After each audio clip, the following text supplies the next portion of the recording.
Seperti apa isi daripada kajian beliau? Mari kita simak bersama. Selamat mendengarkan. Assalamualaikum warahmatullahi wabarakatuh. Kita tahu Islam adalah agama damai. Sesuai dengan namanya, ia tidak dikembangkan dengan pedang dan kekerasan. Ia dikembangkan dengan keteladanan dan tuntunan moral. Oleh karena Islam bukan agama kekerasan, Islam pun tidak mementingkan dan mengajarkan kekerasan kecuali dengan alasan yang benar dan bisa dipertanggungjawabkan. Membunuh dengan sengaja, menghilangkan nyawa orang lain tanpa alasan yang bisa dibenarkan adalah merupakan dosa besar dan satu di antara 7 perkara yang bisa mendatangkan kerusakan dalam kehidupan dan yang hendaknya harus kita jauhi. Saudara-saudara kaum muslimin rahimakumullah, beberapa waktu yang lalu di sebuah kota kecil yang indah bernama New Auckland. Saudara tahu New Auckland? Tuh dari Gunung Kidul masih ngidul lagi. Pernah diadakan satu seminar yang membicarakan bagaimana menyelamatkan masyarakat manusia dari bahaya Perang Dunia Ketiga. Diperkirakan kalau terjadi Perang Dunia Ketiga, manusia tidak akan tersisa. Sebab apa? Pada waktu itu cadangan nuklir yang dimiliki oleh bersama Amerika dan Rusia konon sudah sanggup memusnahkan 6 miliar manusia pada saat jumlah manusia baru 5 miliar. Jadi kelebihan nuklir dunia ini. Kalau terjadi Perang Dunia Ketiga, sulit manusia untuk tersisa. Maka dibahaslah di dalam seminar itu, wah, supaya tidak terjadi Perang Dunia Ketiga, maka perlombaan membuat senjata-senjata canggih, alat-alat pembunuh modern harus segera dibatasi. Dibahas, tidak mungkin kita membatasi perlombaan membuat senjata. Kenapa? Makin maju ilmu dan teknologi, makin canggih senjata yang ditemukan. Atom sudah meningkat menjadi nuklir, nuklir sudah meningkat menjadi neutron, dan kita tahu bom yang bernama neutron ini bom yang cukup membunuh tanpa perlu merusak. Artinya kalau dia diledakkan di kota kita ini, bangunan utuh, jembatan tidak ambruk, rumah-rumah tetap berdiri, tapi semua yang bernama hidup mati. Itu katanya lebih sopan dari bom atom. Sebab kalau si atom ini sudah membunuh, merusak pula. Neutron cukup membunuh saja tanpa perlu merusak. Jadi majunya senjata-senjata teknologi sebagai akibat yang logis dari kemajuan ilmu pengetahuan ini tidak bisa kita batasi. Dan memang sebenarnya yang bahaya bukan senjatanya, tapi manusia yang mengendalikan senjata itu. Mereka kembali kepada prinsip the man behind the gun. Bukan senjatanya yang bahaya, tapi manusia yang mengendalikan senjata itu yang bahaya. Walaupun senjatanya modern, katakanlah model M16 umpamanya, kalau yang mengendalikannya orang beriman, insya Allah aman. Tapi biar megang cuma senapan angin, kalau yang megang orang brutal, ngeri kita deket-deket. Apalagi kalau memang bukan ahlinya menggunakan senjata, bisa ngeker kaki kena jidat.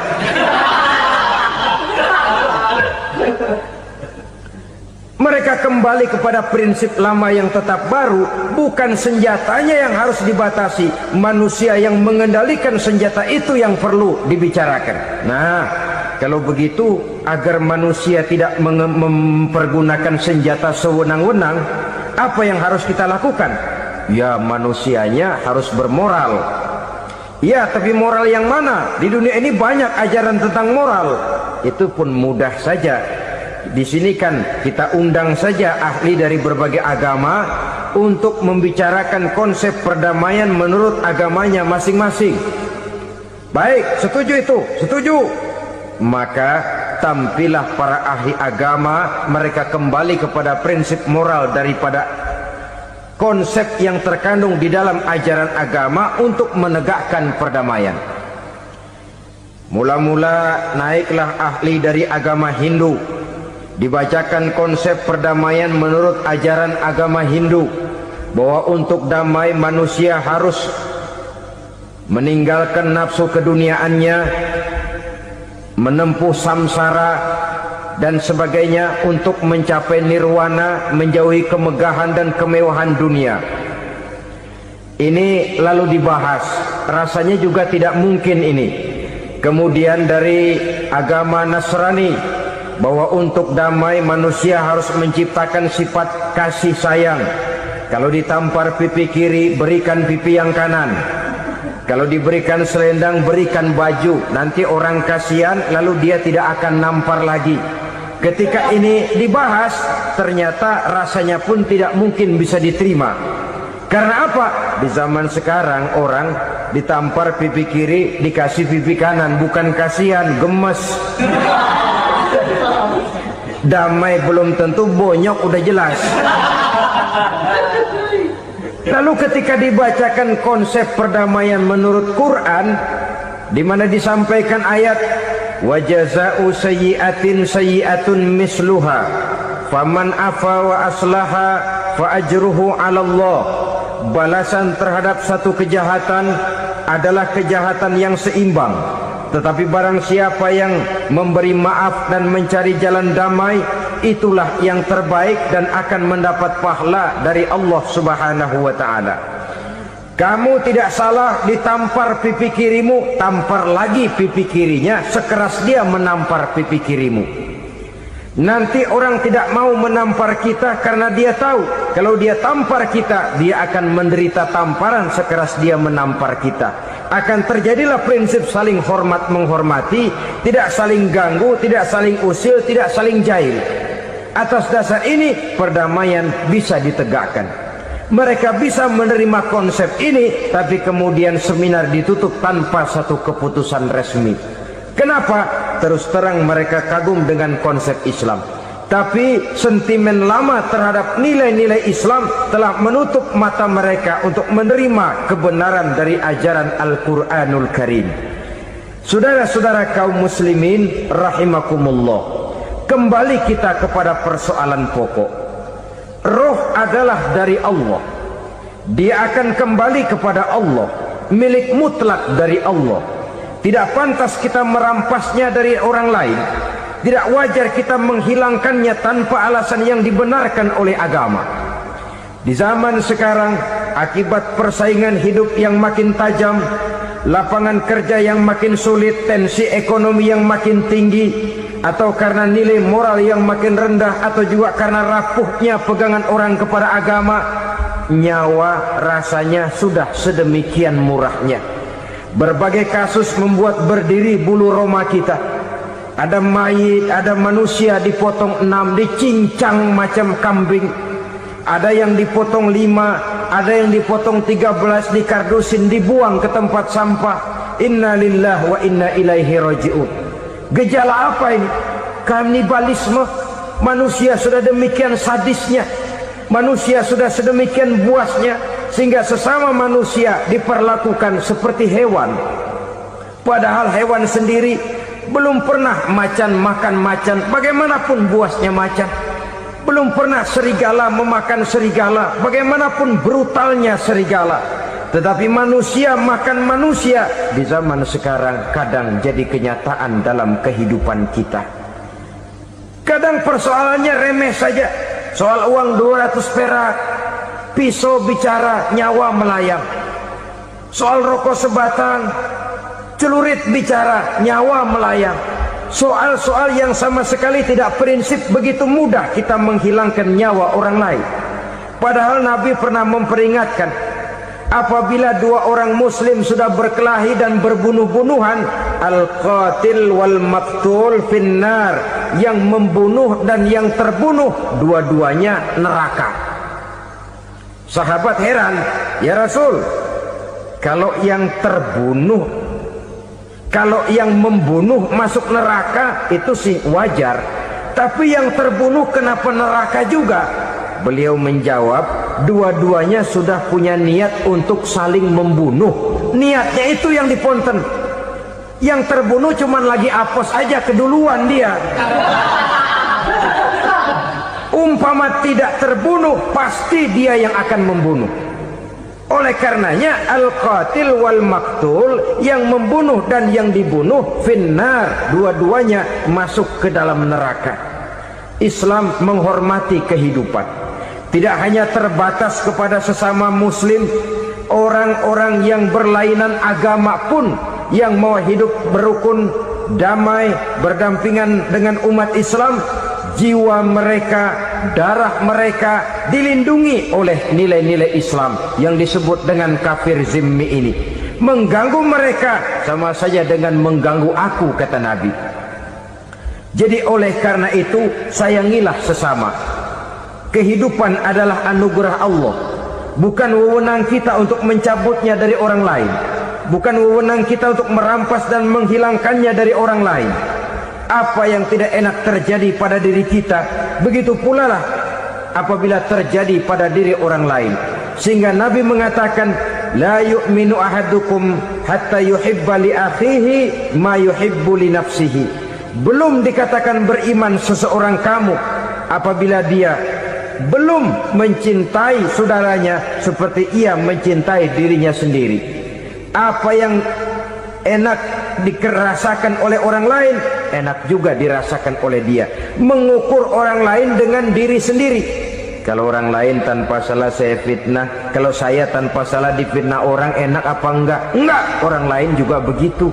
Kalau orang lain tanpa salah saya tempeleng kepalanya, enak apa tidak? Tidak. Orang lain juga begitu. Yang tidak enak terjadi pada diri kita, tentu tidak enak juga kalau terjadi pada orang lain. Mengukur orang lain dengan diri sendiri, sehingga tidak timbul sifat egois, tidak menari di atas bangkai orang lain, tidak mendirikan kebahagiaan di atas untayan air mata orang lain.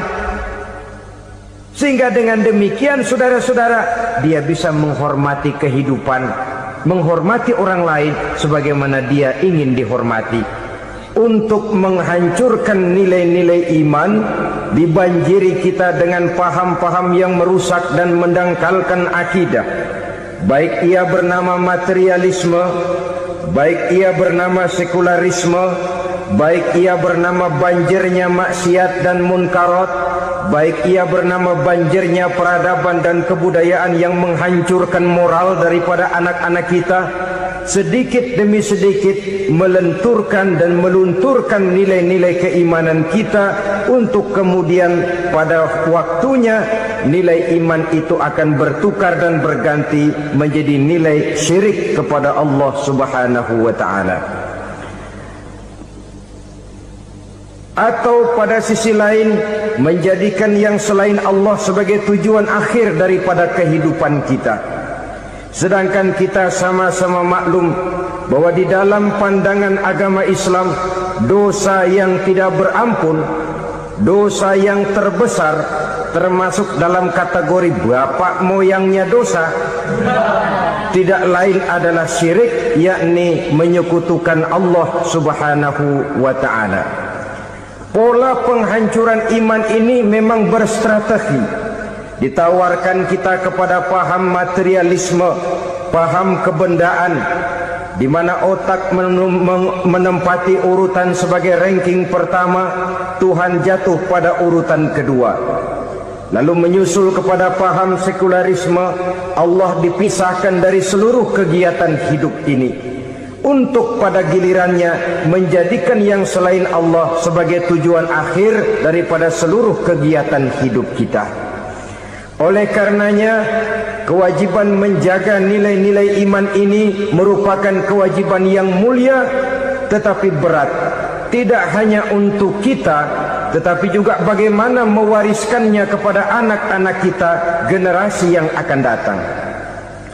Orang-orang tua bijaksana yang diceritakan di dalam Al-Quran Kalau sudah berpikir tentang anak-anaknya, pertanyaan yang paling mereka risaukan ialah ma ta'buduna min ba'di. Anakku, kalau pada satu saat aku, ayahmu sudah tidak ada lagi di dunia ini, meninggalkan kamu semua, ma ta'buduna min ba'di, apa yang akan kamu sembah nak? Jikalau sekarang ayahmu masih mau ke masjid, masih mau melakukan rukuk dan sujud, masih beribadah menyembah Allah Subhanahu wa ta'ala, kalau orang tuamu sudah tidak ada, ma ta'buduna min ba'di, masihkah engkau mau datang ke masjid? Masihkah engkau mau rukuk dan sujud? Masihkah engkau mau menyembah Allah Subhanahu wa ta'ala? Pertanyaan ini yang dipikirkan oleh Nabi Yakub kepada putra-putranya. Pertanyaan ini yang diteruskan oleh Nabi Ibrahim kepada anak-anaknya. Pertanyaan ini yang diwariskan oleh generasi ulama salafus saleh kepada para generasi berikutnya. Bagaimana kita generasi sekarang? Kita orang-orang tua sekarang bukan berfikir ma ta'buduna min ba'di, malah yang kita pikirkan ma ta'kuluna min ba'di. Kalau bapak tidak ada nanti kamu makan apa nak? Perkara kamu nyembah apa? Urusan nomor 18. Yang penting kamu nanti hidup bisa makan nak. Maka kita sibuk mewariskan harta kepada anak-anak kita. Kita sibuk mewariskan kebun dan tanah kepada anak-anak kita. Kita sibuk mewariskan pabrik kepada anak-anak kita, sementara kita lupa mewariskan intan yang paling mahal, mewariskan mutiara yang paling berharga, yaitu nilai iman kepada Allah Subhanahu wa ta'ala. Alangkah baiknya apabila warisan harta, warisan tanah dan kebun, warisan rumah dan pabrik didasari lebih dahulu dengan mewariskan nilai iman kepada Allah Subhanahu wa ta'ala. Sebagai orang-orang tua, kita boleh bersedih kalau anak kita tidak mengerti komputer. Kita boleh bersedih kalau anak kita tidak mengerti matematika.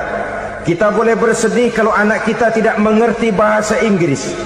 Tapi sewajarnya lebih bersedihlah kita orang tua jikalau mempunyai anak yang tidak kenal Allah sebagai Tuhannya, yang kemudian tidak mau rukuk dan sujud kepada Allah Tuhannya. Itulah kemalangan yang paling malang bila kita meninggalkan generasi yang tidak bertauhid kepada Allah Subhanahu wa ta'ala. Betapapun anak kita tidak ngerti komputer, saudara, paling-paling kerugiannya cuma kerugian dunia. Masuk dia ke alam barzakh, Munkar Nakir tidak akan sempat tanya kau belajar komputer apa tidak. Kumpul dia di padang mahsyar, malaikat juga tidak akan tanya matematikamu nilainya berapa. Yang ditanya kau kenal Allah, kau rukuk dan sujud kepadanya, kau pernah datang ke masjid. Oleh karena itu sekali lagi, menjaga nilai iman tidak hanya untuk kita, tetapi juga mewariskannya kepada anak-anak kita, generasi yang akan datang. Sungguh kemalangan yang paling besar apabila kita meninggalkan anak-anak kita. Mereka kita tinggalkan lemah ekonominya, itu tidak baik. Mereka kita tinggalkan lemah otaknya, itu pun akan membuat mereka tertinggal oleh yang lain. Tapi yang paling celaka, jikalau kita tinggalkan mereka dalam kondisi lemah imannya, rapuh akidahnya, tidak baik dan tidak betul keyakinan hidupnya. Oleh karena itu Nabi berpesan, jauhilah 7 perkara yang merusak. Yang pertama, syirik kepada Allah Subhanahu wa ta'ala, menyekutukan Allah baik dalam ucapan, dalam keyakinan ataupun dalam perbuatan. Ini perkara pertama yang termasuk 7 perusak besar di dalam kehidupan. Kalau sudah jatuh kita ke lembah syirik, bagaimanapun banyak kebaikan yang kita kerjakan, berjiwa sosial, bertangan pemurah, gemar menolong orang lain, kalau memang dasarnya syirik, maka seluruh kebaikan kita akan hancur, tidak akan ada nilainya dalam pandangan Allah Subhanahu wa ta'ala.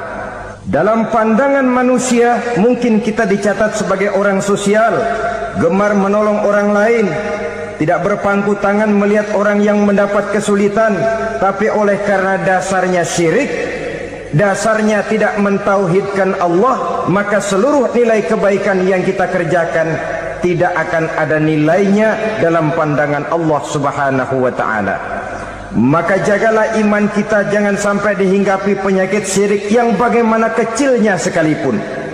Sekali lagi, baik syirik dalam bentuk ucapan, syirik dalam bentuk keyakinan, sampai kepada syirik dalam bentuk perbuatan, kita berhindar kepada sifat-sifat yang sedemikian itu. Karena apa? Dalam satu ayat Quran Allah Subhanahu wa ta'ala menjelaskan, innallaha la yaghfiru ayyushraka bih wa yaghfiru ma duna dzalika liman yasha. Allah tidak akan memberi ampun kepada orang-orang yang menyekutukannya, tapi Allah masih mau memberikan ampun kepada dosa-dosa yang selain itu bagi orang-orang yang dikehendakinya. Dosa selain syirik, apabila kita bertaubat, Allah masih mau mengampuni. Tapi kalau sudah jatuh ke tempat syirik, itu sudah dosa yang tidak berampun. Taubatnya tidak lain melepas syirik, kembali kepada tauhid, berkeyakinan bahwa hanya ada Allah Subhanahu wa ta'ala, Tuhan satu-satunya yang lam yalid walam yulad walam yakul lahu kufuwan ahad. Tidak beranak, tidak pula diperanakkan, dan tidak satupun yang dapat menyerupai Tuhan Allah Subhanahu wa ta'ala. Saudara-saudara kaum muslimin rahimakumullah, bahwa kita di zaman sekarang memang tidak menyembah berhala, ya. Bahwa kita tidak berterang-terangan mengatakan Tuhan lebih dari satu, memang. Bahwa kita tidak berkeyakinan Tuhan itu punya anak atau diperanakkan, tentu. Tapi dalam perbuatan dan i'tiqad, kita kadang-kadang jatuh tanpa kita sadari ke tempat yang bernama syirik ini. Oleh karenanya, di zaman di mana teknologi makin canggih, di mana kemajuan pembangunan makin menjangkau berbagai aspek kehidupan, diperlukan keseimbangan antara kemajuan fisik material dengan kemajuan mental spiritual. Apabila tidak ada keseimbangan, yang terwujud tentulah kepincangan, yang diawali dengan pincangnya cara kita berpikir, sehingga pada akhirnya akan mengarah kepada pincangnya cara kita berbuat dan bertindak di dalam kehidupan kita. Oleh karena itu, Nabi berpesan, jauhilah sifat syirik, karena syirik merupakan dosa yang teramat besar. Ini sifat merusak yang pertama. Yang kedua, kata Nabi, wasihra, jauhilah sihir. Sihir ini juga termasuk perkara yang merusak kehidupan. Kita semua sama-sama maklum bahwa sihir sebenarnya bukan persoalan baru. Sejak sebelum datang Islam, sihir itu sudah ada. Di zaman Yunani kuno, sihir ada. Di zaman Mesir kuno, di zaman Cina kuno, dan yang lain-lain yang serba kuno, sihir itu sudah ada. Bahkan para nabi pun, para rasul yang diutus oleh Allah Subhanahu wa ta'ala, senantiasa berhadapan dengan ahli-ahli sihir untuk menguji kebenaran dari misi yang mereka bawa. Sihir adalah perbuatan di luar kebiasaan yang bisa dikerjakan oleh ahlinya dengan bantuan jin atau setan. Hukum mempelajari sihir adalah haram, mengamalkannya lebih haram lagi. Sebab itu saudara-saudara, sihir merupakan perbuatan merusak yang harus kita jauhi. Ciri-ciri daripada perbuatan sihir, pertama, ia mengandung tipuan, bayangan khayal. Di zaman Nabi Musa misalnya, orang melihat tambang-tambang itu seperti ular. Nabi Musa melayangkan tongkatnya menjadi ular-ular besar yang memakan ular-ular kecil ciptaan tukang-tukang sihir Fir'aun tadi. Lalu sihir bisa terjadi dengan bantuan jin kafir atau setan. Kemudian ciri yang ketiga, sifatnya halus dan tersembunyi. Taruh kata ada seorang ahli sihir yang mempergunakan ayat-ayat Quran sebagai jompa-jampe, sebagai baca-bacaan, itu cuma sekedar kedok. Tujuannya tidak lain menjadikan agama sebagai ketok untuk membenarkan cara yang dimurkai oleh Allah Subhanahu wa ta'ala. Satu hadis yang diriwayatkan oleh Imam Bazar dan Tabrani, Nabi berpesan, "Laisa minna man tatayyara lahu au takahhana au tukuhina lahu au sahira lahu." Tidak termasuk ke dalam golonganku, kata Nabi. Tidak termasuk umatku. Siapa mereka? Man tatayyara lahu, orang yang bertatoyur. Apa tatoyur itu? Dari kalimat toyaro, artinya terbang. Toir biasa diartikan dengan burung. Tatoyaro percaya kepada suara-suara burung. Man tatayyara lahu, mempercayai, meyakini dengan benar-benar kepada suara beburungan. Kan suka ada itu, nah bunyi burung tuh, maling liwat. Maling liwat. Burung bunyi, maling liwat. Itu termasuk tatayyara lahu, percaya kepada suara burung. Kan aneh kalau suara orang nggak dipercaya, suara burung malah dipercaya. Ada ustadz ceramah, kiai ngaji, nggak mau didengerin, burung dengerin bener. Nah, suaranya dari sebelah mana? Belah kulon. Nah, itu tandanya anu. Habis dihitung-hitung. Itu termasuk tatayyara lahu. Au takahana, atau bertenung, au tukuhina, atau minta ditenungkan, au sahirolahu, atau melakukan perbuatan sihir, atau minta disihirkan. Laisa minna, tidak termasuk ke dalam golonganku, kata Nabi. Sehingga dengan demikian saudara-saudara, menghadapi sihir dengan sihir sekalipun termasuk perbuatan yang tidak diajarkan oleh agama. Kita kan mempelajari sihir untuk jaga diri, tidak apa-apa. Yang dilarang mengamalkannya, dilarang juga mempelajarinya. Sebab orang kalau sudah mengetahui, biasanya lalu terangsang untuk mencoba. Kalau percobaannya berhasil, biasanya terangsang untuk coba lagi dan coba lagi. Pada akhirnya ketagihan, lalu beralih menjadi profesi, apalagi itu nanti bisa mendatangkan hasil uang.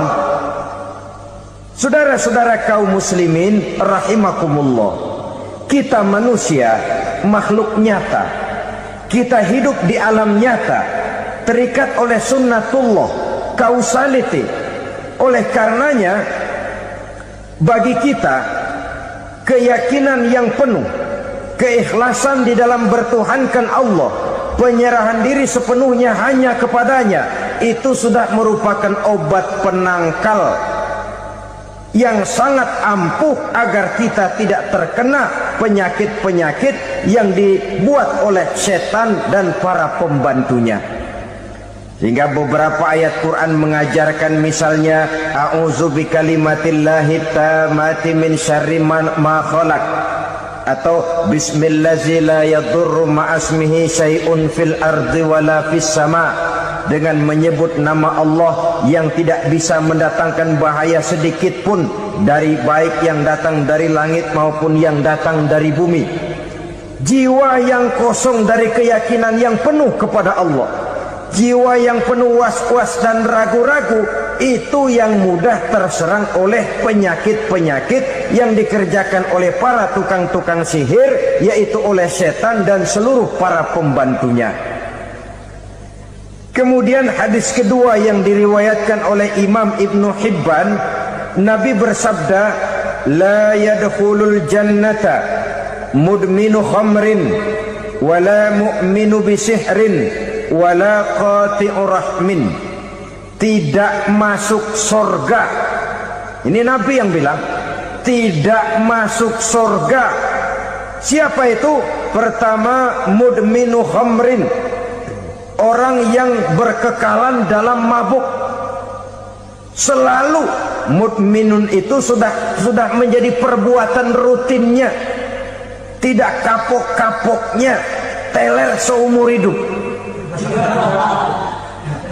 Mudminu khamrin, tidak masuk surga orang yang selalu bermabuk-mabukan. Yang kedua, wala mu'minu bisihrin, orang mukmin tapi main sihir. Ini juga oleh Nabi diperingatkan, tidak akan masuk surga orang mukmin tapi suka main sihir. Wala qati'u rahmin, dan tidak juga orang yang memutuskan silaturahmi. 3 macam manusia yang diperingatkan Nabi tidak akan masuk surga: orang yang selalu mabuk, orang mukmin yang main sihir, dan orang yang memutuskan silaturahmi. Saudara-saudara kaum muslimin rahimakumullah. Lalu orang berkata, kenapa dilarang kita bersihir? Padahal Rasul sendiri kan punya mukjizat. Nah, kita memang harus membedakan antara mukjizat dengan sihir. Dalam kehidupan agama kita kenal ada yang namanya mukjizat, ada yang namanya karomah atau keramat biasa diucapkan, ada yang namanya maunah, ada yang namanya irhas, ada juga yang namanya sihir. Kesemuanya ini berbeda, saudara-saudara. Yang dinamakan mukjizat itu khusus untuk para rasul saja. Satu kejadian luar biasa yang terjadi dilakukan oleh rasul atas izin dari Allah Subhanahu wa taala. Perbedaannya dengan sihir jelas. Sihir dari setan, mukjizat dari Allah. Sihir bisa dipelajari, mukjizat tidak. Sihir umumnya untuk maksud-maksud yang tidak baik, sedangkan mukjizat untuk memperkuat kebenaran yang disampaikan oleh para rasul dan ditentang oleh umatnya. Bahkan kafir Quraisy dahulu menganggap orang-orang ahli sihir itu berada dalam satu posisi yang hina, sehingga mereka mengatakan dan menuduh Nabi Muhammad sebagai tukang sihir. Tuduhan sebagai tukang sihir adalah tuduhan yang sangat aib dan hina. Di tengah masyarakat kufar jahiliyah, kedudukan tukang sihir dipandang sebagai kedudukan yang hina, sehingga mereka mengejek Nabi dengan sebutan tukang sihir. Jadi mukjizat hanya untuk Rasul saja. Kemudian karomah. Karomah ini asal kata dari karoma, kehormatan, kemuliaan yang diberikan Allah kepada hamba-hambanya yang rajin mendekatkan diri kepadanya. Oleh karena ketekunannya melaksanakan ibadah, Allah memberikan keistimewaan kepada orang itu, yang dengan keistimewaannya dia bisa mengerjakan yang tidak bisa dikerjakan oleh orang lain. Karomah hanya bisa dicapai dengan prestasi ibadah. Kalau sihir, mau ibadah apa enggak, asal dia belajar, bersatu dan berteman dengan setan, memenuhi persyaratan-persyaratan setan, biasanya lalu bisa. Sedangkan karomah tidak mungkin terwujud tanpa orang mendekatkan diri sedekat-dekatnya kepada Allah Subhanahu wa ta'ala. Maka kita lihat biasanya orang-orang yang punya ilmu sihir, mukanya rata-rata nggak enak dilihat. Kumuh, jauh dari air wudhu, jauh dari sujud kepada Allah, malah berteman dengan setan, menjadi pelayan-pelayannya setan. Saudara-saudara, adapun maunah, keistimewaan yang diberikan Allah kepada hamba-hambanya yang belum sampai kepada tingkat wali, tapi orang itu lebih banyak kebaikannya daripada kesalahannya. Umpamanya, saudara jalan bertiga, di pinggir jalan saudara ada pada posisi di tengah, lalu bertiga ini ketabrak mobil. Menurut perhitungan saudara mati lebih dahulu, tapi terjadi hal yang aneh, dua teman saudara mati, saudara malah cuma luka dan lecet sedikit saja. Apa itu? Kalau kita lebih banyak kebaikannya daripada kesalahannya, itu yang dinamakan ma'unah, pertolongan yang diberikan Allah kepada hamba-hambanya yang lebih banyak kebaikannya daripada kesalahannya. Sedangkan yang dinamakan irhas, kejadian luar biasa pada diri seseorang pada waktu dia masih kecil, yang menunjukkan tanda-tanda keistimewaannya. Itu umumnya pada para nabi pada usia kecilnya sudah ada irhas, tanda-tanda istimewa. Jelas baik mukjizat, karomah, maunah maupun irhas berbeda dengan sihir. Sihir ini jelas saja merupakan bantuan dan persekutuan antara manusia dengan setan. Padahal setan, kata Allah dalam Al-Quran, innahu lakum aduwwum mubin, sesungguhnya setan bagi kamu adalah musuh yang sangat jelas. Saudara-saudara kaum muslimin rahimakumullah, di zaman sekarang dalam menghadapi beban kehidupan yang makin pelik, menghadapi stres yang tidak kunjung selesai, menghadapi persoalan-persoalan yang teramat berat, orang sering mencari jalan keluar kepada hal-hal yang menurut pendapatnya bisa meringankan beban moralnya itu. Pergilah dia mencari sesuatu yang dapat meringankan bebannya. Dan tidak jarang yang jatuh ke pangkuan tukang-tukang tenung, ke pangkuan tukang-tukang sihir, yang mereka itu oleh Quran dijelaskan kadzabal munajjimun walau sodaku. Tukang-tukang tenung, tukang-tukang sihir, mereka itu bohong walaupun benar. Maksudnya bohong walaupun benar, artinya kalau yang mereka kerjakan benar, itu sih kebenaran. Benar dengan kebenaran itu lain. Kebenaran, kebetulan bisa, tapi tidak untuk selalu. Apalagi kalau itu sudah membahayakan kehidupan orang lain. Jadi oleh karena itu Nabi berpesan, jauhilah daripada sihir. Kalau sudah jauhilah dari sihir, artinya ya jauhilah daripada mempelajarinya, jauhilah daripada bergaul dengan orang-orang yang ahli di bidang itu, karena dari pergaulan segalanya bisa menular. Baiklah saudara, ini yang kedua. Yang ketiga pesan Nabi, wa qatlan nafsil lati harramallahu illa bil haqq, membunuh orang lain dengan cara yang tidak benar, membunuh orang yang diharamkan oleh Allah Subhanahu wa taala untuk melakukannya kecuali dengan alasan yang benar. Kita tahu Islam adalah agama damai, sesuai dengan namanya. Ia tidak dikembangkan dengan pedang dan kekerasan. Ia dikembangkan dengan keteladanan dan tuntunan moral. Oleh karena Islam bukan agama kekerasan, Islam pun tidak mementingkan dan mengajarkan kekerasan kecuali dengan alasan yang benar dan bisa dipertanggungjawabkan. Membunuh dengan sengaja, menghilangkan nyawa orang lain tanpa alasan yang bisa dibenarkan adalah merupakan dosa besar dan satu di antara 7 perkara yang bisa mendatangkan kerusakan dalam kehidupan dan yang hendaknya harus kita jauhi. Saudara-saudara kaum muslimin rahimakumullah, beberapa waktu yang lalu di sebuah kota kecil yang indah bernama New Auckland. Saudara tahu New Auckland? Itu dari Gunung Kidul masih ngidul lagi. Pernah diadakan satu seminar yang membicarakan bagaimana menyelamatkan masyarakat manusia dari bahaya Perang Dunia Ketiga. Diperkirakan kalau terjadi Perang Dunia Ketiga, manusia tidak akan tersisa. Sebab apa?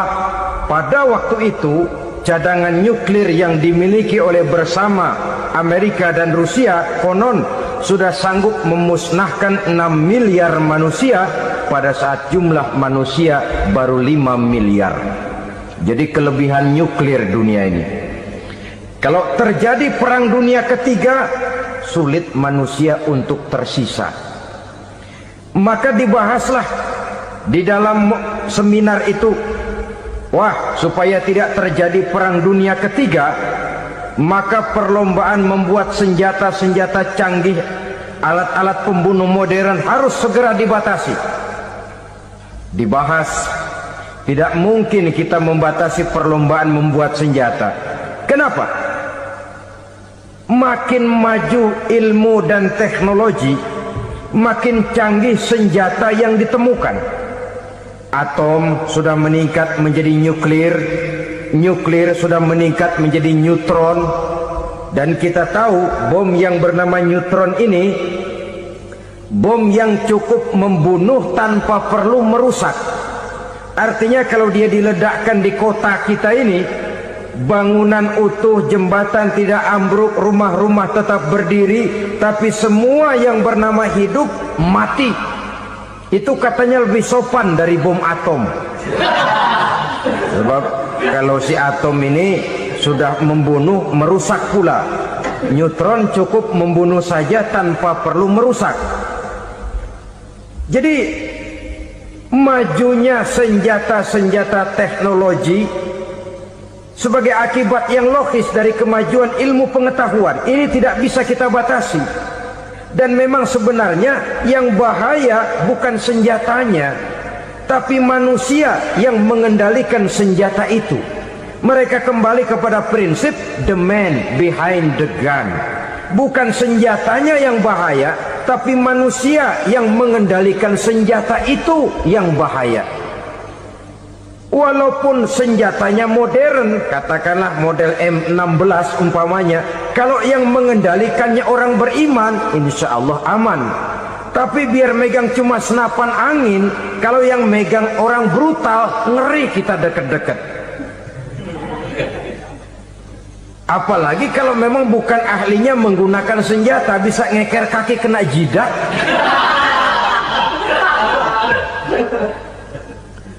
Mereka kembali kepada prinsip lama yang tetap baru. Bukan senjatanya yang harus dibatasi, manusia yang mengendalikan senjata itu yang perlu dibicarakan. Nah, kalau begitu, agar manusia tidak mempergunakan senjata sewenang-wenang, apa yang harus kita lakukan?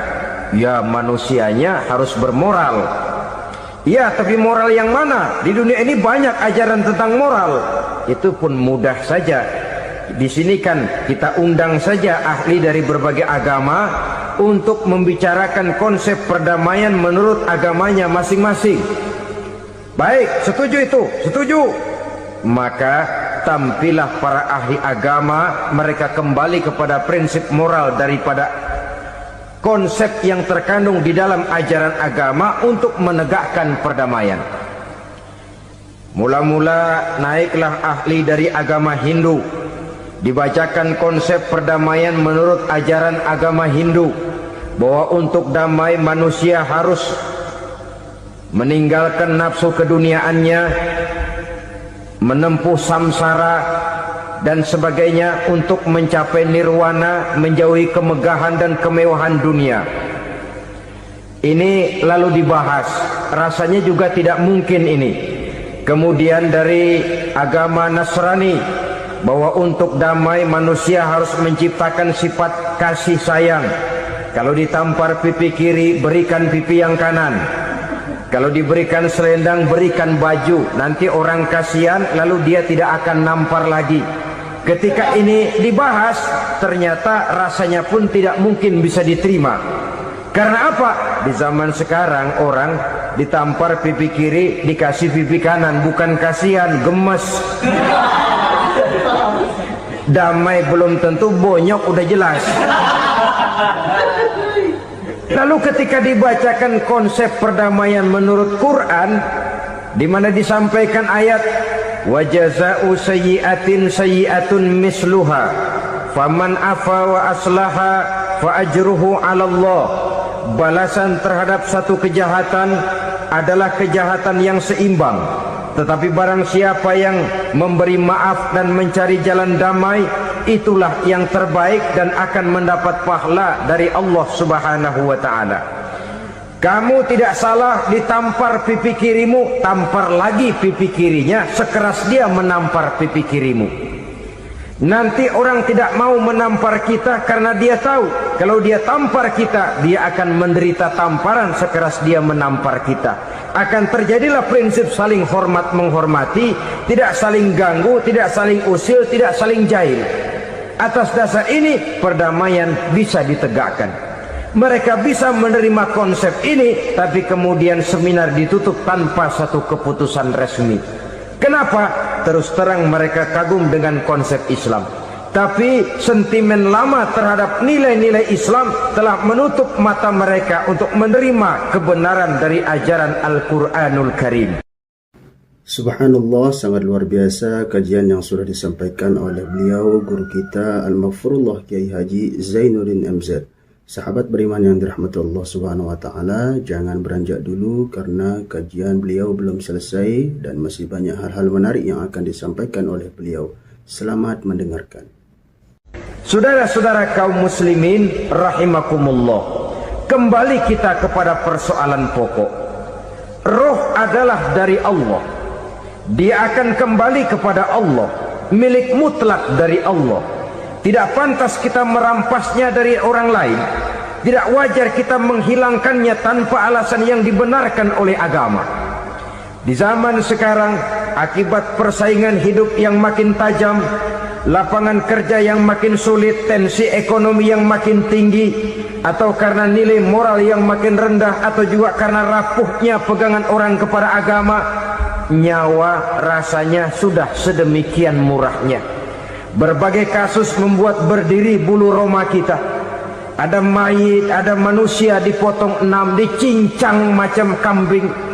Ada yang dipotong 5, ada yang dipotong 13, dikardusin, dibuang ke tempat sampah. Inna lillahi wa inna ilaihi raji'un. Gejala apa ini? Kanibalisme. Manusia sudah demikian sadisnya, manusia sudah sedemikian buasnya, sehingga sesama manusia diperlakukan seperti hewan. Padahal hewan sendiri belum pernah macan makan macan, bagaimanapun buasnya macan. Belum pernah serigala memakan serigala, bagaimanapun brutalnya serigala. Tetapi manusia makan manusia di zaman sekarang kadang jadi kenyataan dalam kehidupan kita. Kadang persoalannya remeh saja, soal uang 200 perak, pisau bicara, nyawa melayang. Soal rokok sebatang, celurit bicara, nyawa melayang. Soal-soal yang sama sekali tidak prinsip, begitu mudah kita menghilangkan nyawa orang lain. Padahal Nabi pernah memperingatkan, apabila dua orang muslim sudah berkelahi dan berbunuh-bunuhan, al-qatil wal maqtul finnar, yang membunuh dan yang terbunuh dua-duanya neraka. Sahabat heran, ya Rasul, kalau yang terbunuh, kalau yang membunuh masuk neraka itu sih wajar, tapi yang terbunuh kenapa neraka juga? Beliau menjawab, dua-duanya sudah punya niat untuk saling membunuh. Niatnya itu yang diponten. Yang terbunuh cuman lagi apos aja, keduluan dia. Umpama tidak terbunuh, pasti dia yang akan membunuh. Oleh karenanya al-qatil wal maqtul, yang membunuh dan yang dibunuh finnar, dua-duanya masuk ke dalam neraka. Islam menghormati kehidupan, tidak hanya terbatas kepada sesama muslim. Orang-orang yang berlainan agama pun yang mau hidup berukun, damai, berdampingan dengan umat Islam, jiwa mereka, darah mereka dilindungi oleh nilai-nilai Islam yang disebut dengan kafir zimmi ini. Mengganggu mereka sama saja dengan mengganggu aku, kata Nabi. Jadi oleh karena itu, sayangilah sesama. Kehidupan adalah anugerah Allah, bukan wewenang kita untuk mencabutnya dari orang lain, bukan wewenang kita untuk merampas dan menghilangkannya dari orang lain. apa yang tidak enak terjadi pada diri kita, begitu pula lah apabila terjadi pada diri orang lain. Sehingga Nabi mengatakan, la yu'minu ahadukum hatta yuhibba li akhihi ma yuhibbu li nafsihi. Belum dikatakan beriman seseorang kamu apabila dia belum mencintai saudaranya seperti ia mencintai dirinya sendiri. Apa yang enak dirasakan oleh orang lain, enak juga dirasakan oleh dia. Mengukur orang lain dengan diri sendiri. Kalau orang lain tanpa salah saya fitnah, kalau saya tanpa salah difitnah orang, enak apa enggak? Enggak, orang lain juga begitu. Kalau orang lain tanpa salah saya tempeleng kepalanya, enak apa tidak? Tidak. Orang lain juga begitu. Yang tidak enak terjadi pada diri kita, tentu tidak enak juga kalau terjadi pada orang lain. Mengukur orang lain dengan diri sendiri, sehingga tidak timbul sifat egois, tidak menari di atas bangkai orang lain, tidak mendirikan kebahagiaan di atas untayan air mata orang lain. Sehingga dengan demikian saudara-saudara, dia bisa menghormati kehidupan, menghormati orang lain sebagaimana dia ingin dihormati. Inilah perbuatan ketiga yang merusak, membunuh orang lain dengan yang diharamkan Allah tanpa alasan yang benar. Yang ketiga. Kemudian yang keempat, perbuatan merusak wa aklar riba, makan riba. Hidup adalah tolong menolong. Bahasa kerennya take and give katanya. Saling memberi dan saling menerima.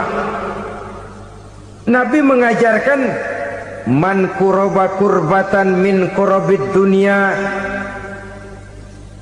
karaballahu lahu kurbatan min kurabi yaumal qiyamah. Wallahu fi aunil abdi madamal abdu fi auni akhihi. Siapa yang meringankan beban dari beban-beban yang dirita seseorang di dalam kehidupan dunia, Allah akan meringankan bebannya daripada beban-beban yang harus dipikulnya di hari kiamat nanti. Wallahu fi aunil abdi madamal abdu fi auni akhihi. Allah senantiasa akan menolong seorang hamba selama hamba itu masih mau menolong saudaranya. Allah selalu akan menolong seorang hamba selama hamba itu masih mau menolong saudaranya. Apabila kita sudah berpangku tangan terhadap kesulitan orang lain, biasanya pun pada saat kita mendapat kesulitan, kita akan sulit juga memperoleh pertolongan. Nah, riba alias renten, kedoknya adalah menolong orang, tapi sama juga bulu buntutnya dilepas, palanya dicekek. Menolong orang pada akhirnya menjadi beban bagi seseorang. Dan memang mencari orang-orang yang berada dalam posisi kesulitan, biasanya di daerah-daerah di mana musim paceklik, jadi lapangan kerja sulit, sedangkan urusan perut tidak bisa ditunda. Akhirnya orang terjebak ke dalam rentenir, ke dalam riba, ke dalam renten. Bunga berbunga, sehingga satu saat jumlah bunganya bisa lebih besar dari jumlah pinjaman pokoknya. Kemudian kalau juga ternyata tidak bisa dibayar, rumah jadi taruhan. Memang rumah satu-satunya, begitu rumah ditarik mulain camping. Bukankah pada akhirnya akan mewariskan kesengsaraan? Oleh karena itu, kepada kita berusahalah jangan berhubungan dengan rentenir, jangan makan renten dan riba. Kepada mereka yang melaksanakan riba, walaupun mendatangkan keuntungan materi, tapi percayalah, harta yang didapat dengan jalan riba tidak akan membawa keberkahan. Manakala tidak membawa keberkahan, dia tidak akan mendatangkan ketenangan di dalam kehidupan kita. Oleh karenanya, memakan harta riba termasuk perbuatan yang merusak sendi-sendi kehidupan sosial, merusak kehidupan orang lain, merusak kehidupan masyarakat, tetangga, pergaulan dan sebagainya. Yang kelima, wa akla malil yatim, memakan harta anak yatim dengan cara yang zolim. Nih, memang lezat. Anak yatim itu nggak tahu urusan apa-apa. Kita diamanahkan untuk mengurusinya. Kadang-kadang dibentuklah panitia penyantunan yatim piatu. Yatimnya mah tetap kelaparan, panitianya yang pada gendut.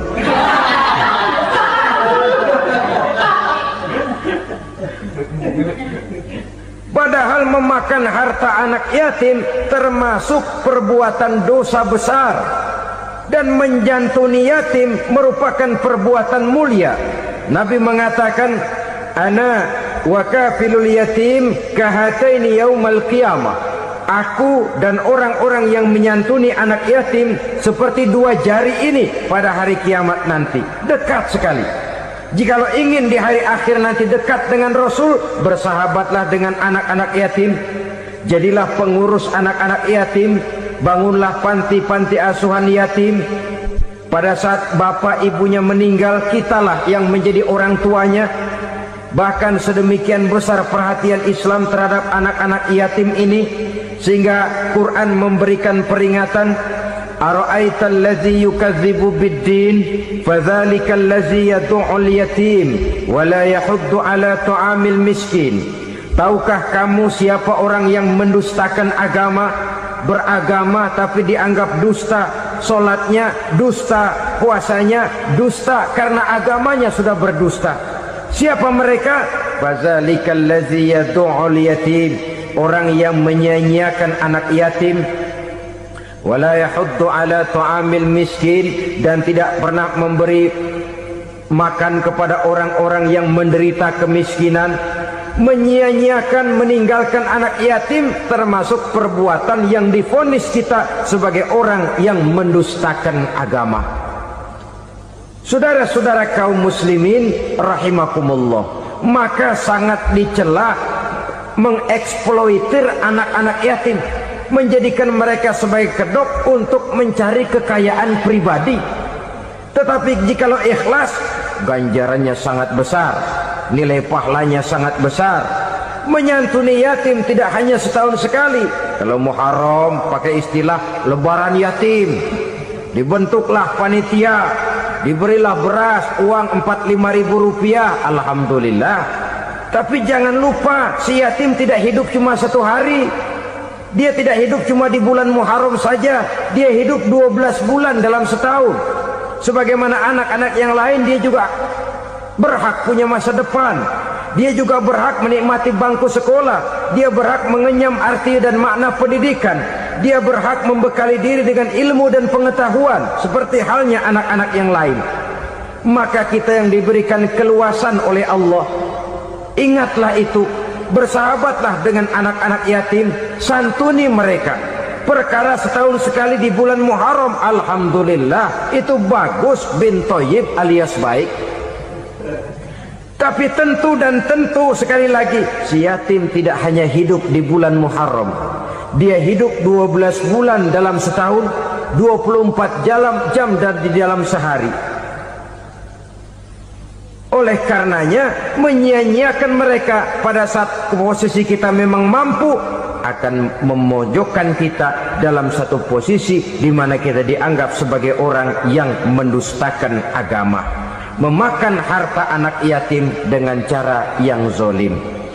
Bapaknya udah meninggal, kebunnya lebar, anaknya dikelecehin. Nah, dah kamu nggak usah pusing, nanti saya yang ngurus. Akhirnya bukan ngurus, nguras. Si yatim mungkin tidak tahu bahwa dia disia-siakan, haknya diambil, miliknya dizolimi. Tapi Allah yang akan membalasnya dengan seadil-adilnya. Maka makan harta anak yatim biasanya balasannya tokcer bin paten. Nggak banyak selang tempo itu, nggak percaya cobain dah. Nyobain aja kan nggak bayar, umpama memakan harta anak yatim dengan cara yang zalim, ganjarannya biasanya kontan. Kenapa? Ratapan si miskin, untayan air matanya, jeritan kepedihan hatinya, membuka pintu langit, permohonannya diijabah, getaran hatinya didengarkan oleh Allah, maka balasannya biasanya kontan, spontan, tidak menunggu waktu terlalu lama. Itu di dunia, belum lagi di akhirat nanti. Bukankah dalam riwayat Mi'raj diceritakan Nabi melihat di neraka itu orang perutnya sebesar rumah? La haula wala quwata. Itu perut kayak rumah, bagaimana jalannya tuh?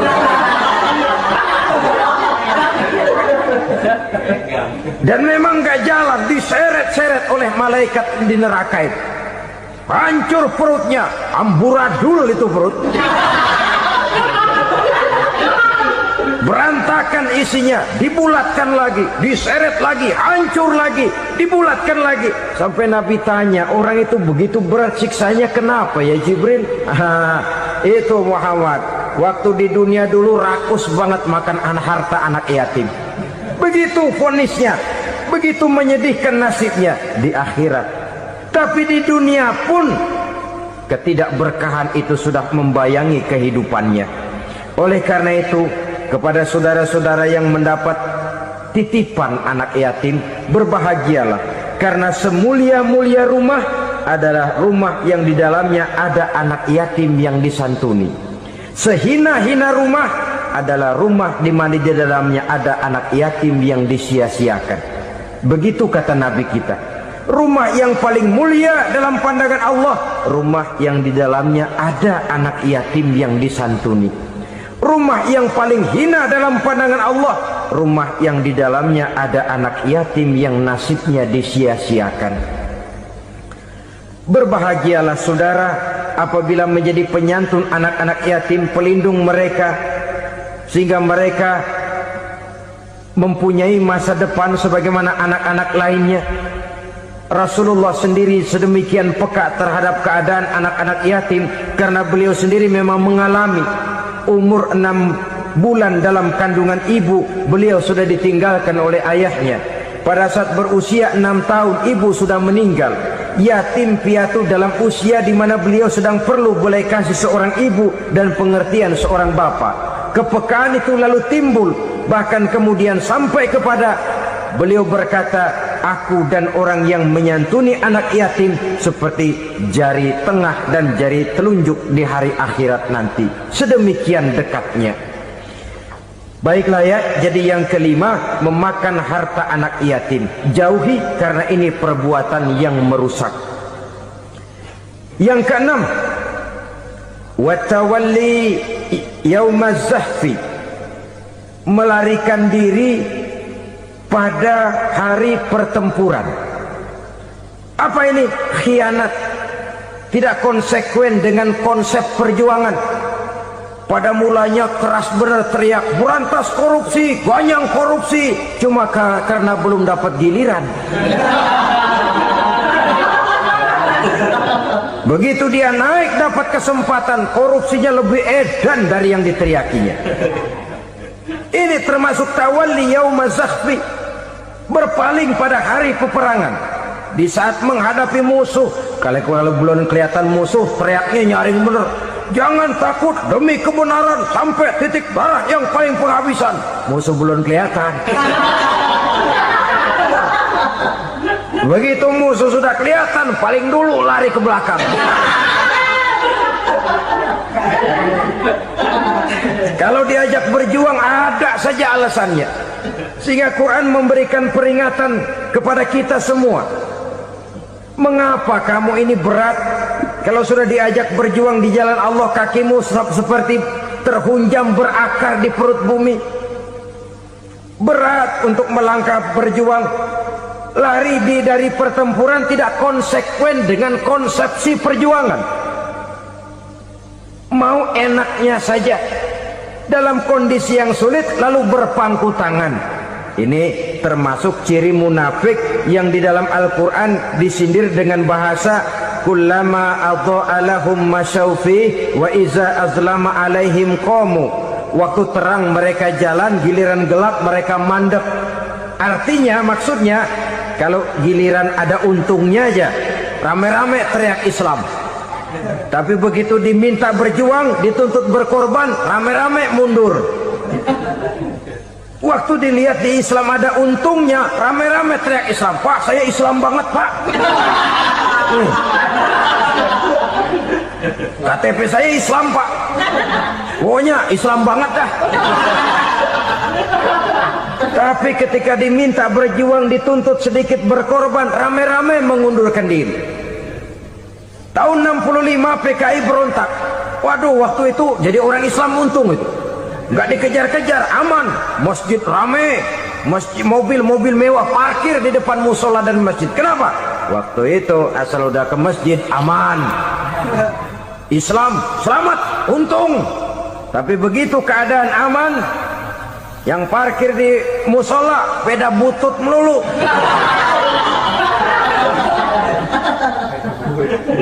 Waktu terang mereka jalan, waktu gelap mereka berhenti.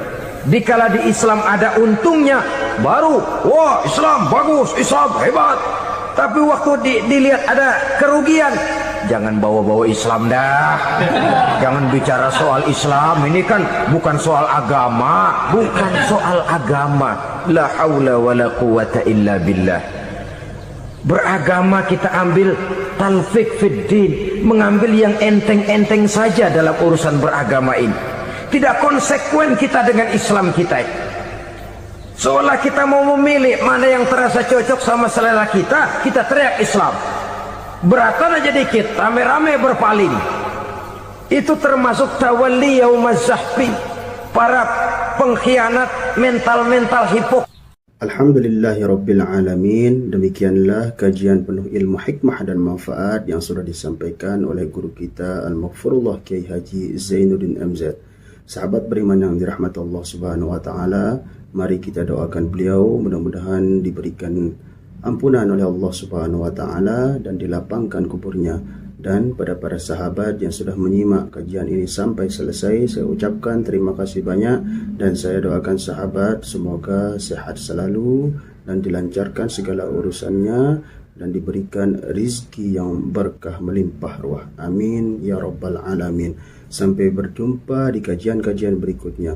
Wabillahi taufiq wal hidayah. Assalamualaikum warahmatullahi wabarakatuh. Setelah kita mendengarkan bersama kajian dari guru kita Al-Maghfurullah Kiai Haji Zainuddin MZ, sekarang mari kita lanjutkan aktivitas kita masing-masing. Semoga apa yang sudah disampaikan beliau menjadi ilmu yang bermanfaat dalam kehidupan kita sehari-hari. Selamat beraktivitas kembali buat sahabat semuanya dan sukses selalu. Sampai berjumpa di kajian-kajian berikutnya. Wassalamualaikum warahmatullahi wabarakatuh. Assalamualaikum warahmatullahi wabarakatuh. Alhamdulillahilladzi hadana bi'abdihil mukhtari man da'ana ilaihi bi'idni wa qad nadana labbaika ya man dallana wa hadana. Asyhadu an la ilaha illallah wa asyhadu anna Muhammadan abduhu wa rasuluh. La nabiyya ba'da. Amma ba'du. Sahabat beriman yang dirahmati Allah Subhanahu wa taala, alhamdulillah kita bisa berjumpa kembali pada channel ini. Dan pada kesempatan kali ini, marilah kita dengarkan kajian tausiah yang sangat luar biasa yang akan disampaikan oleh guru kita Al-Maghfurullah Kiai Haji Zainuddin MZ. Beliau dikenal dengan dai sejuta umat. Penasaran seperti apa isi daripada kajian beliau? Mari kita simak bersama. Selamat mendengarkan. Assalamualaikum warahmatullahi wabarakatuh. Kita tahu Islam adalah agama damai. Sesuai dengan namanya, ia tidak dikembangkan dengan pedang dan kekerasan. Ia dikembangkan dengan keteladanan dan tuntunan moral. Oleh karena Islam bukan agama kekerasan, Islam pun tidak mementingkan dan mengajarkan kekerasan kecuali dengan alasan yang benar dan bisa dipertanggungjawabkan. Membunuh dengan sengaja, menghilangkan nyawa orang lain tanpa alasan yang bisa dibenarkan adalah merupakan dosa besar dan satu di antara 7 perkara yang bisa mendatangkan kerusakan dalam kehidupan dan yang hendaknya harus kita jauhi. Saudara-saudara kaum muslimin rahimakumullah, beberapa waktu yang lalu di sebuah kota kecil yang indah bernama New Auckland. Saudara tahu New Auckland? Tuh dari Gunung Kidul masih ngidul lagi. Pernah diadakan satu seminar yang membicarakan bagaimana menyelamatkan masyarakat manusia dari bahaya Perang Dunia Ketiga. Diperkirakan kalau terjadi Perang Dunia Ketiga, manusia tidak akan tersisa. Sebab apa? Pada waktu itu cadangan nuklir yang dimiliki oleh bersama Amerika dan Rusia konon sudah sanggup memusnahkan 6 miliar manusia pada saat jumlah manusia baru 5 miliar. Jadi kelebihan nuklir dunia ini. Kalau terjadi Perang Dunia Ketiga, sulit manusia untuk tersisa. Maka dibahaslah di dalam seminar itu, wah, supaya tidak terjadi Perang Dunia Ketiga, maka perlombaan membuat senjata-senjata canggih, alat-alat pembunuh modern harus segera dibatasi. Dibahas, tidak mungkin kita membatasi perlombaan membuat senjata. Kenapa? Makin maju ilmu dan teknologi, makin canggih senjata yang ditemukan. Atom sudah meningkat menjadi nuklir, nuklir sudah meningkat menjadi neutron, dan kita tahu bom yang bernama neutron ini bom yang cukup membunuh tanpa perlu merusak. Artinya kalau dia diledakkan di kota kita ini, bangunan utuh, jembatan tidak ambruk, rumah-rumah tetap berdiri, tapi semua yang bernama hidup mati. Itu katanya lebih sopan dari bom atom. Sebab kalau si atom ini sudah membunuh, merusak pula. Neutron cukup membunuh saja tanpa perlu merusak. Jadi majunya senjata-senjata teknologi sebagai akibat yang logis dari kemajuan ilmu pengetahuan ini tidak bisa kita batasi. Dan memang sebenarnya yang bahaya bukan senjatanya, tapi manusia yang mengendalikan senjata itu. Mereka kembali kepada prinsip the man behind the gun. Bukan senjatanya yang bahaya, tapi manusia yang mengendalikan senjata itu yang bahaya. Walaupun senjatanya modern, katakanlah model M16 umpamanya, kalau yang mengendalikannya orang beriman, insya Allah aman.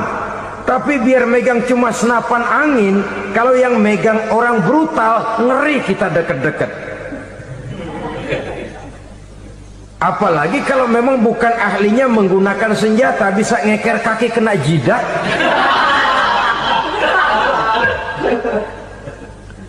Mereka kembali kepada prinsip lama yang tetap baru. Bukan senjatanya yang harus dibatasi, manusia yang mengendalikan senjata itu yang perlu dibicarakan. Nah, kalau begitu, agar manusia tidak mempergunakan senjata sewenang-wenang, apa yang harus kita lakukan? Ya, manusianya harus bermoral. Ya, tapi moral yang mana? Di dunia ini banyak ajaran tentang moral. Itu pun mudah saja. Di sini kan kita undang saja ahli dari berbagai agama untuk membicarakan konsep perdamaian menurut agamanya masing-masing. Baik, setuju itu? Setuju. Maka tampillah para ahli agama, mereka kembali kepada prinsip moral daripada konsep yang terkandung di dalam ajaran agama untuk menegakkan perdamaian. Mula-mula naiklah ahli dari agama Hindu, dibacakan konsep perdamaian menurut ajaran agama Hindu, bahwa untuk damai manusia harus meninggalkan nafsu keduniaannya, menempuh samsara dan sebagainya untuk mencapai nirwana, menjauhi kemegahan dan kemewahan dunia. Ini lalu dibahas, rasanya juga tidak mungkin ini. Kemudian dari agama Nasrani, bahwa untuk damai manusia harus menciptakan sifat kasih sayang, Kalau ditampar pipi kiri, berikan pipi yang kanan. Kalau diberikan selendang, berikan baju. Nanti orang kasihan, lalu dia tidak akan nampar lagi. Ketika ini dibahas, ternyata rasanya pun tidak mungkin bisa diterima. Karena apa? Di zaman sekarang orang ditampar pipi kiri, dikasih pipi kanan. Bukan kasihan, gemes. Damai belum tentu, bonyok udah jelas. Lalu ketika dibacakan konsep perdamaian menurut Quran, di mana disampaikan ayat wa jazaa'u sayyi'atin sayyi'atun misluha faman afa wa aslaha fa ajruhu 'ala Allah. Balasan terhadap satu kejahatan adalah kejahatan yang seimbang. Tetapi barang siapa yang memberi maaf dan mencari jalan damai, itulah yang terbaik dan akan mendapat pahala dari Allah Subhanahu wa ta'ala. Kamu tidak salah ditampar pipi kirimu, tampar lagi pipi kirinya sekeras dia menampar pipi kirimu. Nanti orang tidak mau menampar kita karena dia tahu kalau dia tampar kita, dia akan menderita tamparan sekeras dia menampar kita. Akan terjadilah prinsip saling hormat menghormati, tidak saling ganggu, tidak saling usil, tidak saling jahil. Atas dasar ini perdamaian bisa ditegakkan. Mereka bisa menerima konsep ini, tapi kemudian seminar ditutup tanpa satu keputusan resmi. Kenapa? Terus terang mereka kagum dengan konsep Islam, tapi sentimen lama terhadap nilai-nilai Islam telah menutup mata mereka untuk menerima kebenaran dari ajaran Al-Quranul Karim. Saudara-saudara kaum muslimin rahimakumullah, kembali kita kepada persoalan pokok. Roh adalah dari Allah. Dia akan kembali kepada Allah, milik mutlak dari Allah. Tidak pantas kita merampasnya dari orang lain. Tidak wajar kita menghilangkannya tanpa alasan yang dibenarkan oleh agama. Di zaman sekarang, akibat persaingan hidup yang makin tajam, lapangan kerja yang makin sulit, tensi ekonomi yang makin tinggi, atau karena nilai moral yang makin rendah, atau juga karena rapuhnya pegangan orang kepada agama, nyawa rasanya sudah sedemikian murahnya. Berbagai kasus membuat berdiri bulu roma kita. Ada mayit, ada manusia dipotong 6, dicincang macam kambing. Ada yang dipotong 5, ada yang dipotong 13, dikardusin, dibuang ke tempat sampah. Inna lillahi wa inna ilaihi raji'un. Gejala apa ini? Kanibalisme. Manusia sudah demikian sadisnya, manusia sudah sedemikian buasnya, sehingga sesama manusia diperlakukan seperti hewan. Padahal hewan sendiri belum pernah macan makan macan, bagaimanapun buasnya macan. Belum pernah serigala memakan serigala, bagaimanapun brutalnya serigala. Tetapi manusia makan manusia di zaman sekarang kadang jadi kenyataan dalam kehidupan kita. Kadang persoalannya remeh saja. Soal uang 200 perak, pisau bicara, nyawa melayang. Soal rokok sebatang, celurit bicara, nyawa melayang. Soal-soal yang sama sekali tidak prinsip, begitu mudah kita menghilangkan nyawa orang lain. Padahal Nabi pernah memperingatkan, apabila dua orang muslim sudah berkelahi dan berbunuh-bunuhan, al-qatil wal maqtul finnar, yang membunuh dan yang terbunuh dua-duanya neraka. Sahabat heran, ya Rasul, kalau yang terbunuh, kalau yang membunuh masuk neraka itu sih wajar, tapi yang terbunuh kenapa neraka juga? Beliau menjawab, dua-duanya sudah punya niat untuk saling membunuh. Niatnya itu yang diponten. Yang terbunuh cuman lagi apes aja, keduluan dia. Umpama tidak terbunuh, pasti dia yang akan membunuh. Oleh karenanya al-qatil wal maqtul, yang membunuh dan yang dibunuh finnar, dua-duanya masuk ke dalam neraka.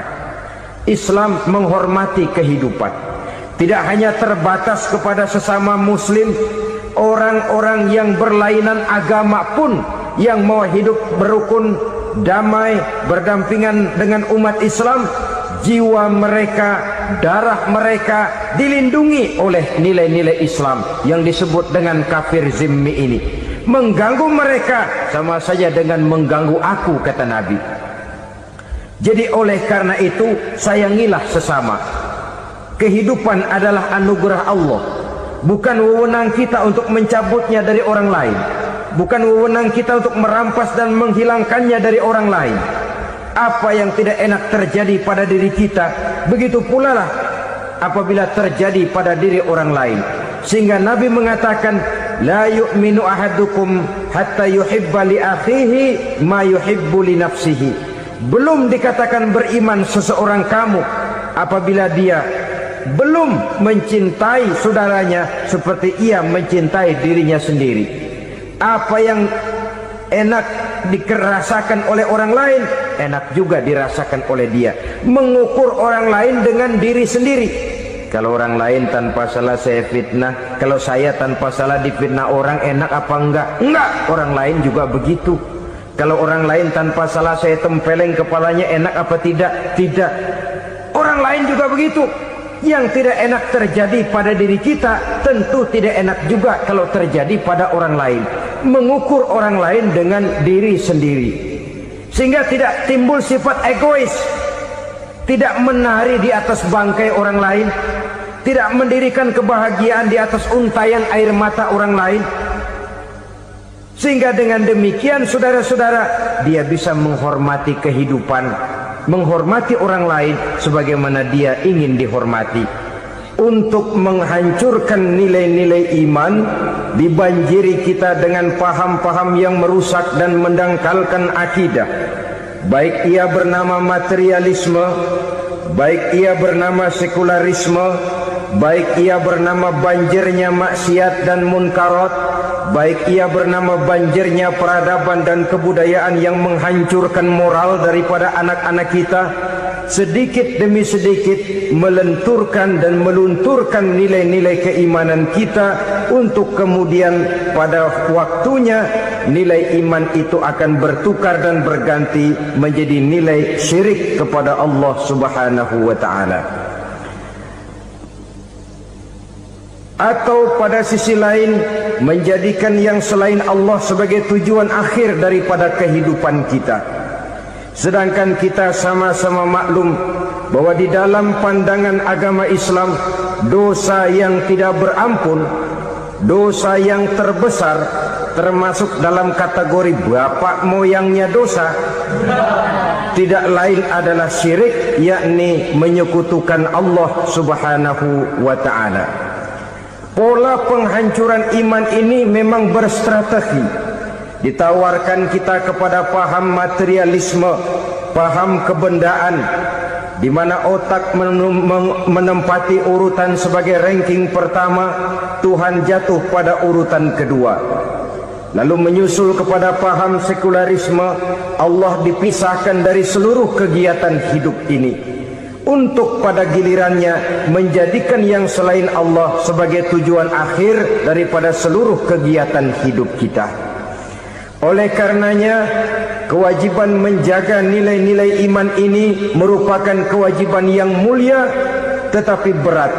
Tidak hanya untuk kita, tetapi juga bagaimana mewariskannya kepada anak-anak kita, generasi yang akan datang. Orang-orang tua bijaksana yang diceritakan di dalam Al-Quran, kalau sudah berpikir tentang anak-anaknya, pertanyaan yang paling mereka risaukan ialah, ma ta'buduna min ba'di. Anakku, kalau pada satu saat aku, ayahmu sudah tidak ada lagi di dunia ini, meninggalkan kamu semua, ma ta'buduna min ba'di, apa yang akan kamu sembah nak? Jikalau sekarang ayahmu masih mau ke masjid, masih mau melakukan rukuk dan sujud, masih beribadah menyembah Allah Subhanahu wa ta'ala, kalau orang tuamu sudah tidak ada, ma ta'buduna min ba'di, masihkah engkau mau datang ke masjid? Masihkah engkau mau rukuk dan sujud? Masihkah engkau mau menyembah Allah Subhanahu wa ta'ala? Pertanyaan ini yang dipikirkan oleh Nabi Yakub kepada putra-putranya. Pertanyaan ini yang diteruskan oleh Nabi Ibrahim kepada anak-anaknya. Pertanyaan ini yang diwariskan oleh generasi ulama salafus saleh kepada para generasi berikutnya. Bagaimana kita generasi sekarang? Kita orang-orang tua sekarang bukan berfikir ma ta'buduna min ba'di, malah yang kita pikirkan ma ta'kuluna min ba'di. Kalau bapak tidak ada nanti kamu makan apa nak? Perkara kamu nyembah apa? Urusan nomor 18. Yang penting kamu nanti hidup bisa makan nak. Maka kita sibuk mewariskan harta kepada anak-anak kita. Kita sibuk mewariskan kebun dan tanah kepada anak-anak kita.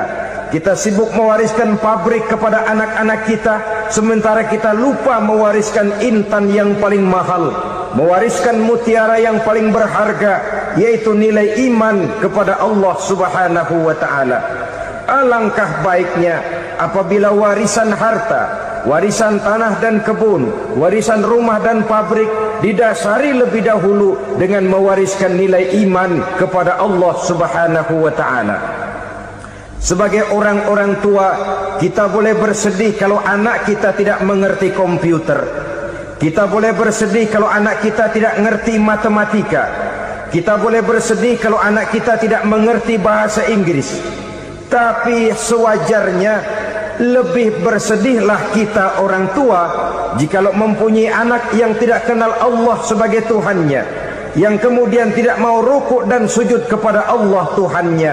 Itulah kemalangan yang paling malang bila kita meninggalkan generasi yang tidak bertauhid kepada Allah Subhanahu wa ta'ala. Betapapun anak kita tidak ngerti komputer, saudara, paling-paling kerugiannya cuma kerugian dunia. Masuk dia ke alam barzakh, munkar nakir tidak akan sempat tanya kau belajar komputer apa tidak. Kumpul dia di padang mahsyar, malaikat juga tidak akan tanya matematikamu nilainya berapa. Yang ditanya kau kenal Allah, kau rukuk dan sujud kepadanya, kau pernah datang ke masjid. Oleh karena itu sekali lagi, menjaga nilai iman tidak hanya untuk kita, tetapi juga mewariskannya kepada anak-anak kita, generasi yang akan datang. Sungguh kemalangan yang paling besar apabila kita meninggalkan anak-anak kita. Mereka kita tinggalkan lemah ekonominya, itu tidak baik. Mereka kita tinggalkan lemah otaknya, itu pun akan membuat mereka tertinggal oleh yang lain. Tapi yang paling celaka, jikalau kita tinggalkan mereka dalam kondisi lemah imannya, rapuh akidahnya, tidak baik dan tidak betul keyakinan hidupnya. Oleh karena itu Nabi berpesan, jauhilah 7 perkara yang merusak. Yang pertama, syirik kepada Allah Subhanahu wa ta'ala, menyekutukan Allah baik dalam ucapan, dalam keyakinan ataupun dalam perbuatan. Ini perkara pertama yang termasuk 7 perusak besar di dalam kehidupan. Kalau sudah jatuh kita ke lembah syirik, bagaimanapun banyak kebaikan yang kita kerjakan, berjiwa sosial, bertangan pemurah, gemar menolong orang lain, kalau memang dasarnya syirik, maka seluruh kebaikan kita akan hancur, tidak akan ada nilainya dalam pandangan Allah Subhanahu wa ta'ala. Dalam pandangan manusia, mungkin kita dicatat sebagai orang sosial, gemar menolong orang lain, tidak berpangku tangan melihat orang yang mendapat kesulitan. Tapi oleh karena dasarnya syirik, dasarnya tidak mentauhidkan Allah, maka seluruh nilai kebaikan yang kita kerjakan tidak akan ada nilainya dalam pandangan Allah Subhanahu wa ta'ala. Maka jagalah iman kita, jangan sampai dihinggapi penyakit syirik yang bagaimana kecilnya sekalipun. Sekali lagi, baik syirik dalam bentuk ucapan, syirik dalam bentuk keyakinan, sampai kepada syirik dalam bentuk perbuatan, kita berhindar kepada sifat-sifat yang sedemikian itu. Karena apa? Dalam satu ayat Quran Allah Subhanahu wa ta'ala menjelaskan, innallaha la yaghfiru ayyushraka bih wa yaghfiru ma duna dzalika liman yasha. Allah tidak akan memberi ampun kepada orang-orang yang menyekutukannya, tapi Allah masih mau memberikan ampun kepada dosa-dosa yang selain itu bagi orang-orang yang dikehendakinya. Dosa selain syirik, apabila kita bertaubat, Allah masih mau mengampuni. Tapi kalau sudah jatuh ke tempat syirik, itu sudah dosa yang tidak berampun. Taubatnya tidak lain melepas syirik, kembali kepada tauhid, berkeyakinan bahwa hanya ada Allah Subhanahu wa ta'ala, Tuhan satu-satunya yang lam yalid walam yulad walam yakul lahu kufuwan ahad. Tidak beranak, tidak pula diperanakkan, dan tidak satupun yang dapat menyerupai Tuhan Allah Subhanahu wa ta'ala. Saudara-saudara kaum muslimin rahimakumullah, bahwa kita di zaman sekarang memang tidak menyembah berhala, ya. Bahwa kita tidak berterang-terangan mengatakan Tuhan lebih dari satu, memang. Bahwa kita tidak berkeyakinan Tuhan itu punya anak atau diperanakkan, tentu. Tapi dalam perbuatan dan i'tiqad, kita kadang-kadang jatuh tanpa kita sadari ke tempat yang bernama syirik ini. Oleh karenanya, di zaman di mana teknologi makin canggih, di mana kemajuan pembangunan makin menjangkau berbagai aspek kehidupan, diperlukan keseimbangan antara kemajuan fisik material dengan kemajuan mental spiritual. Apabila tidak ada keseimbangan, yang terwujud tentulah kepincangan, yang diawali dengan pincangnya cara kita berpikir, sehingga pada akhirnya akan mengarah kepada pincangnya cara kita berbuat dan bertindak di dalam kehidupan kita. Oleh karena itu, Nabi berpesan, jauhilah sifat syirik, karena syirik merupakan dosa yang teramat besar. Ini sifat merusak yang pertama. Yang kedua, kata Nabi, wasihra, jauhilah sihir. Sihir ini juga termasuk perkara yang merusak kehidupan. Kita semua sama-sama maklum bahwa sihir sebenarnya bukan persoalan baru. Sejak sebelum datang Islam, sihir itu sudah ada. Di zaman Yunani kuno, sihir ada. Di zaman Mesir kuno, di zaman Cina kuno, dan yang lain-lain yang serba kuno, sihir itu sudah ada. Bahkan para nabi pun, para rasul yang diutus oleh Allah Subhanahu wa ta'ala, senantiasa berhadapan dengan ahli-ahli sihir untuk menguji kebenaran dari misi yang mereka bawa. Sihir adalah perbuatan di luar kebiasaan yang bisa dikerjakan oleh ahlinya dengan bantuan jin atau setan. Hukum mempelajari sihir adalah haram, mengamalkannya lebih haram lagi. Sebab itu saudara-saudara, sihir merupakan perbuatan merusak yang harus kita jauhi. Ciri-ciri daripada perbuatan sihir, pertama, ia mengandung tipuan, bayangan khayal. Di zaman Nabi Musa misalnya, orang melihat tambang-tambang itu seperti ular. Nabi Musa melayangkan tongkatnya menjadi ular-ular besar yang memakan ular-ular kecil ciptaan tukang-tukang sihir Fir'aun tadi. Lalu sihir bisa terjadi dengan bantuan jin kafir atau setan. Kemudian ciri yang ketiga, sifatnya halus dan tersembunyi.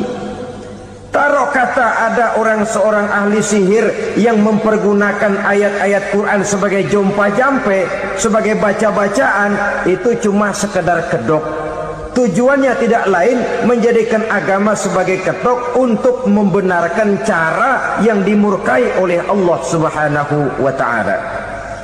Satu hadis yang diriwayatkan oleh Imam Bazar dan Tabrani, Nabi berpesan, laisa minna man tatayyara lahu au takahhana au tukuhhina lahu au sahira lahu. Tidak termasuk ke dalam golonganku, kata Nabi. Tidak termasuk umatku. Siapa mereka? Man tatayyara lahu, orang yang bertatoyur Apa tatoyur itu? Dari kalimat toyaro, artinya terbang. Toir biasa diartikan dengan burung. Tatoyaro percaya kepada suara-suara burung. Man tatoyaro lahu, mempercayai, meyakini dengan benar-benar kepada suara beburungan. Kan suka ada itu, nah bunyi burung tuh, maling liwat. Maling liwat, burung bunyi, maling liwat. Itu termasuk tatoyaro lahu, percaya kepada suara burung. Kan aneh kalau suara orang nggak dipercaya, suara burung malah dipercaya. Ada ustadz ceramah, kiai ngaji, nggak mau didengerin, burung dengerin bener. Nah, suaranya dari sebelah mana? Belah kulon. Nah, itu tandanya anu. Habis dihitung-hitung. Itu termasuk tatoyaro lahu. Au takahana, atau bertenung, au tukuhina, atau minta ditenungkan. Au sahiro lahu, atau melakukan perbuatan sihir, atau minta disihirkan. Laisa minna, tidak termasuk ke dalam golonganku, kata Nabi. Sehingga dengan demikian saudara-saudara, menghadapi sihir dengan sihir sekalipun termasuk perbuatan yang tidak diajarkan oleh agama. Kita kan mempelajari sihir untuk jaga diri, tidak apa-apa. Yang dilarang mengamalkannya, dilarang juga mempelajarinya. Sebab orang kalau sudah mengetahui, biasanya lalu terangsang untuk mencoba. Kalau percobaannya berhasil, biasanya terangsang untuk coba lagi dan coba lagi. Pada akhirnya ketagihan, lalu beralih menjadi profesi, apalagi itu nanti bisa mendatangkan hasil uang. Saudara-saudara kaum muslimin rahimakumullah, kita manusia makhluk nyata, kita hidup di alam nyata, terikat oleh sunnatullah, causality. Oleh karenanya bagi kita keyakinan yang penuh, keikhlasan di dalam bertuhankan Allah, penyerahan diri sepenuhnya hanya kepadanya, itu sudah merupakan obat penangkal yang sangat ampuh agar kita tidak terkena penyakit-penyakit yang dibuat oleh setan dan para pembantunya. Sehingga beberapa ayat Quran mengajarkan, misalnya a'udzu bikalimatillahi tammati min syarri ma khalaq, atau bismillazi la yadurru ma'asmihi syai'un fil ardi wala fis sama, dengan menyebut nama Allah yang tidak bisa mendatangkan bahaya sedikit pun, dari baik yang datang dari langit maupun yang datang dari bumi. Jiwa yang kosong dari keyakinan yang penuh kepada Allah, jiwa yang penuh was-was dan ragu-ragu, itu yang mudah terserang oleh penyakit-penyakit yang dikerjakan oleh para tukang-tukang sihir, yaitu oleh setan dan seluruh para pembantunya. Kemudian hadis kedua yang diriwayatkan oleh Imam Ibnu Hibban, Nabi bersabda, la yadkhulul jannata mudminu khamrin wala mu'minu bisihrin wala qati'ur rahmin. Tidak masuk surga. Ini Nabi yang bilang, tidak masuk surga. Siapa itu? Pertama, mudminu khamrin, orang yang berkekalan dalam mabuk. Selalu mudminun itu sudah menjadi perbuatan rutinnya, tidak kapok-kapoknya, teler seumur hidup. Mudminu khamrin, tidak masuk surga orang yang selalu bermabuk-mabukan. Yang kedua, wala mu'minu bisihrin, orang mukmin tapi main sihir. Ini juga oleh Nabi diperingatkan, tidak akan masuk surga orang mukmin tapi suka main sihir. Wala qati'ur rahmin, dan tidak juga orang yang memutuskan silaturahmi. Tiga macam manusia yang diperingatkan Nabi tidak akan masuk surga, orang yang selalu mabuk, orang mukmin yang main sihir, dan orang yang memutuskan silaturahmi. Saudara-saudara kaum muslim